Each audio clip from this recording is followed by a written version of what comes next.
Барлықтарыңызға сәлем, менің каналыма қош келдіңіздер. Бізде бүгін чечевичный сорпа.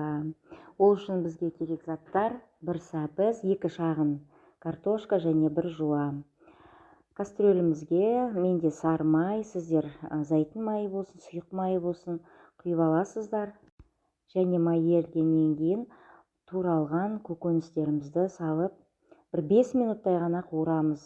Бүгінгі сорпамыз түрікше жасалады, тез әрі дәмді. Көкөністерімізді қуырып алғаннан кейін суымызды құямыз. Бұл жерде 1,5 литрдей су құясыздар. Су қайнағаннан кейін 1 қасық томат салу керек.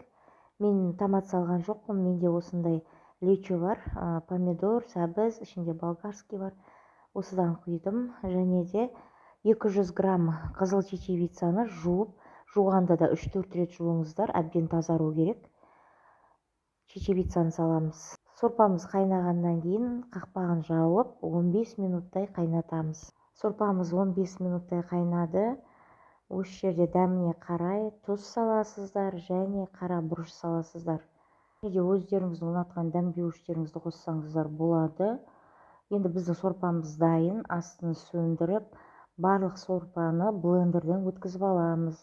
Ешқандай қою қалмау керек. Бәрі біркелкі масса пайда болу керек.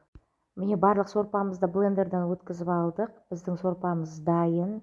Әдемі, қою да емес, сұйық та емес сорпа болды. Дәмі де бәрі керемет болды. Егер де сіздерге видео ұнап, лайк басып, комментарий жаза кетіңіздер. Менің каналымда келесі кездескенше қош сау болыңыздар.